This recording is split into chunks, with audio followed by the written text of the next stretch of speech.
Welcome to accounting মজা। Accounting মজার পক্ষ থেকে সবাইকে আন্তরিক সালাম। আসসালামু আলাইকুম। সাথে আমি রূপম ইসলাম। আজকে তোমাদের সাথে বারবার জিজ্ঞাসিত একটি প্রশ্ন উত্তরের বিস্তারিত আলোচনা করতে যাচ্ছি। আশা করি তোমরা আজকের এই ভিডিওটি ধৈর্য সহকারে শেষ পর্যন্ত দেখবে। আজকের এই ভিডিওর মূল আলোচনার বিষয় হচ্ছে পুঞ্জীভূত অবচয় বা ক্রমযোজিত অবচয় বা একত্রিত অবচয় বা জমাকৃত অবচয় বা অবচয় সঞ্চিতি কী। শুরুতে আমরা অবচয় কাকে বলে তা একটু জেনে নেই। স্থায়ী সম্পদের ব্যবহারজনিত ক্ষয়ক্ষতির ফলে মূল্য হ্রাস পাওয়াকে অবচয় বলে। অবচয়ের ক্ষেত্রে একটি বিষয় বিশেষভাবে মনে রাখতে হবে, অবচয় কোনো মূল্যায়ন প্রক্রিয়া নয়। অর্থাৎ একটি সম্পদের বাজার মূল্য প্রকৃতপক্ষে কত টাকা হ্রাস পেল তার সাথে অবচয়ের কোনো সম্পর্ক নেই, বরং স্থায়ী সম্পদ থেকে সুবিধা প্রাপ্তির উপর নির্ভর করে কোন বছরে কত টাকা খরচ হিসেবে দেখাচ্ছি সেটি হলো অবচয়। পুঞ্জীভূত অবচয় অ্যাকুমুলেটেড ডেপ্রিসিয়েশন, এটি একটি প্রতি সম্পদ বা বিপরীত সম্পদ হিসাব। চলো বিষয়টি একটি উদাহরণের সাহায্যে শিখে নেই। মনে করি রমজান ট্রেডার্স 2022 সালের জানুয়ারির 1 তারিখে প্রতিষ্ঠানে ব্যবহারের জন্য 50,000 টাকা দিয়ে পণ্যের ওজন মাপার এই মেশিনটি ক্রয় করে। এই যে মেশিনটি ক্রয় করে, যার আনুমানিক আয়ুষ্কাল 5 বছর এবং ভগ্নাবশেষ মূল্য ধরা হয়েছে 5,000 টাকা। আয়ুষ্কাল বলতে বোঝাচ্ছে এই মেশিনটি আনুমানিক 5 বছর ব্যবহার করা যাবে, অর্থাৎ তার জীবনকাল হচ্ছে 5 বছর। এই 5 বছরটাই হচ্ছে আয়ুষ্কাল। এখানে ভগ্নাবশেষ মূল্য বলতে বোঝাচ্ছে 5 বছর মেশিনটি ব্যবহারের পরে যেই দামটুকু এটা বিক্রি করা যাবে, 5,000 টাকা এখানে বিক্রি করা যাবে, এটি হচ্ছে ভগ্নাবশেষ মূল্য। প্রতিষ্ঠানটি মেশিনের উপর সরলরৈখিক পদ্ধতিতে বার্ষিক অবচয় ধার্য করে থাকে। তাহলে সরলরৈখিক পদ্ধতিতে যদি প্রতিষ্ঠানটি এই রমজান ট্রেজার যদি অবচয় ধার্য করে, তাহলে অবচয় কীভাবে বের করতে হয় সেটা আমরা আগে দেখে নেই। বার্ষিক অবচয় সম্পদের মোট মূল্য বিয়োগ ভগ্নাবশেষ মূল্য ভাগ আয়ুষ্কাল, এটা হচ্ছে সরলরৈখিক পদ্ধতিতে অবচয় বের করার সূত্র। এখানে এই সম্পদের মোট মূল্য হচ্ছে 50,000 টাকা বিয়োগ ভগ্নাবশেষ মূল্য এই যে 5,000 টাকা ভাগ আয়ুষ্কাল এই যে 5 বছর, এটা দিয়ে ভাগ দিলে গড়ে প্রতি বছরের অবচয় আসতেছে 9,000 টাকা। অর্থাৎ রমজান ট্রেডার্স এই যে মেশিনটা এটা 5 বছর যদি ব্যবহার করে তাহলে প্রত্যেক বছর গড়ে অবচয় আসবে 9,000 টাকা। এটি হচ্ছে সরলরৈখিক পদ্ধতিতে বার্ষিক অবচয়।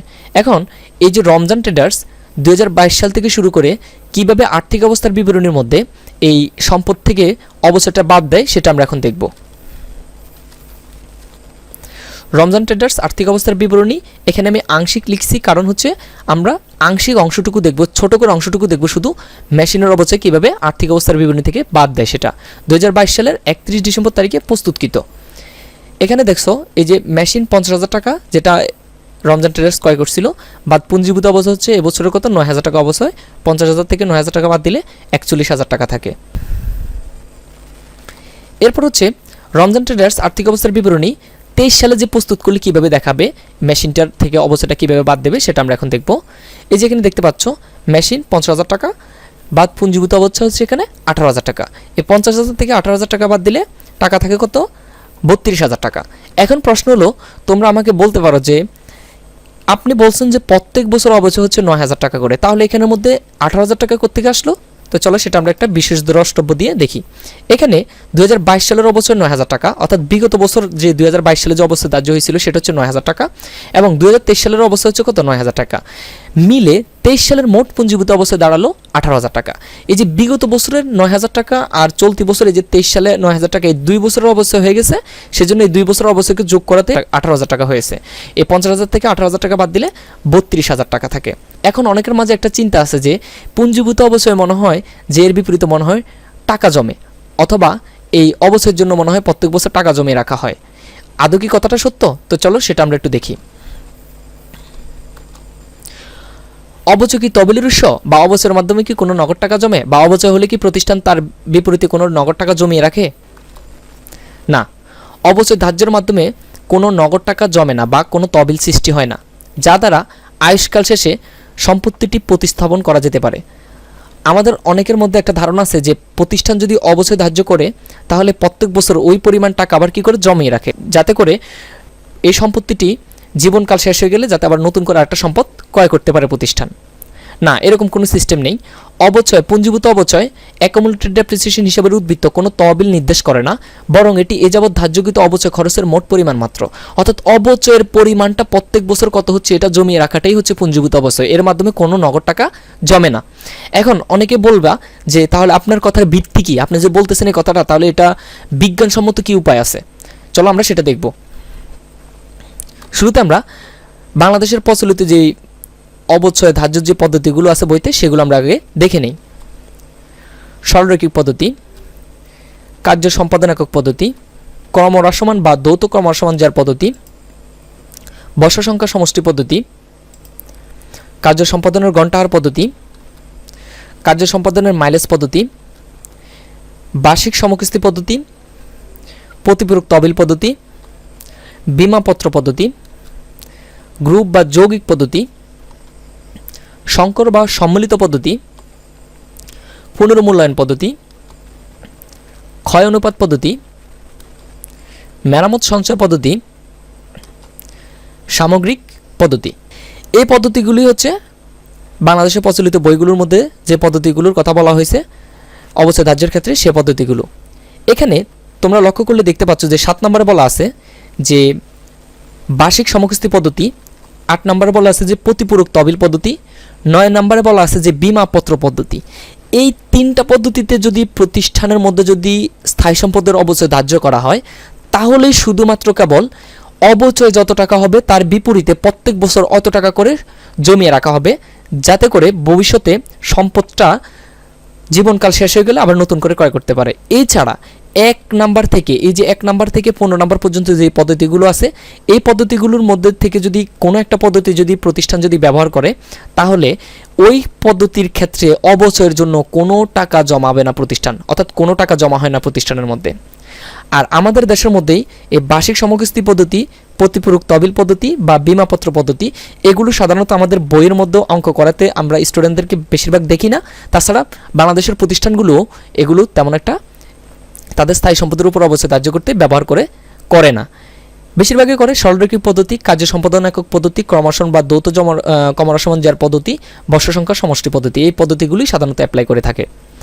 এছাড়া আমাদের দেশের যে বইগুলো লেখা হয়, এই বইয়ের রেফারেন্স হিসেবে কিন্তু বিদেশি আমেরিকান কাইজু কিমেলের বইগুলোকে রাখা হয়।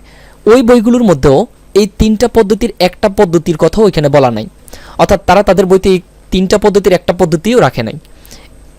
সেজন্য বলা যেতে পারে বিদেশি বইগুলোর মধ্যেও যে স্থায়ী সম্পদের জন্য যে অবচয় ধার্য করার যে পদ্ধতিগুলো আছে, সেগুলোর মধ্যে কোনো নগদ টাকা জমে না। তো চলো আমরা ওই বিদেশি বইয়ের পৃষ্ঠাটা দেখে নেই।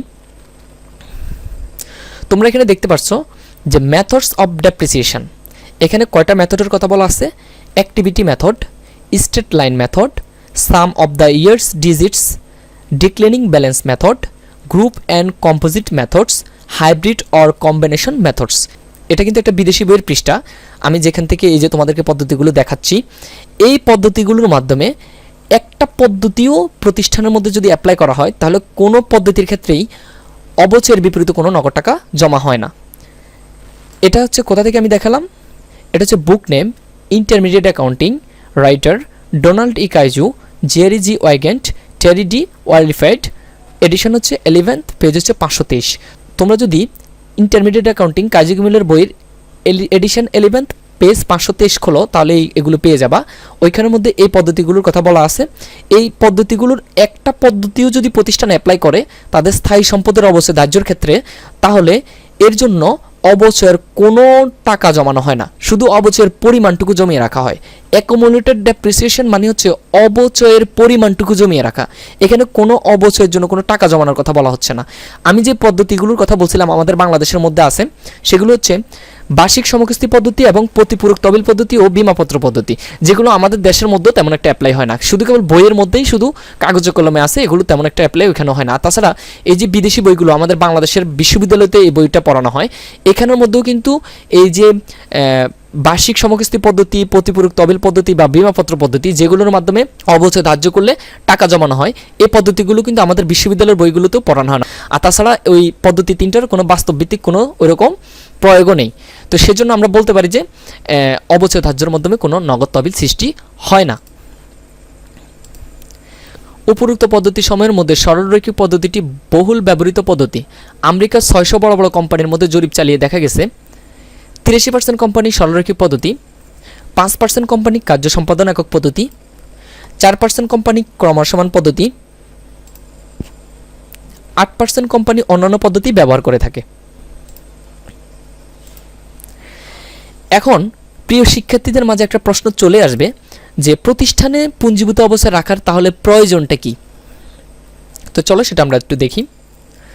রমজান ট্রেডার্স আর্থিক অবস্থার বিবরণী 2026 সালের 31 ডিসেম্বর তারিখে প্রস্তুতকৃত।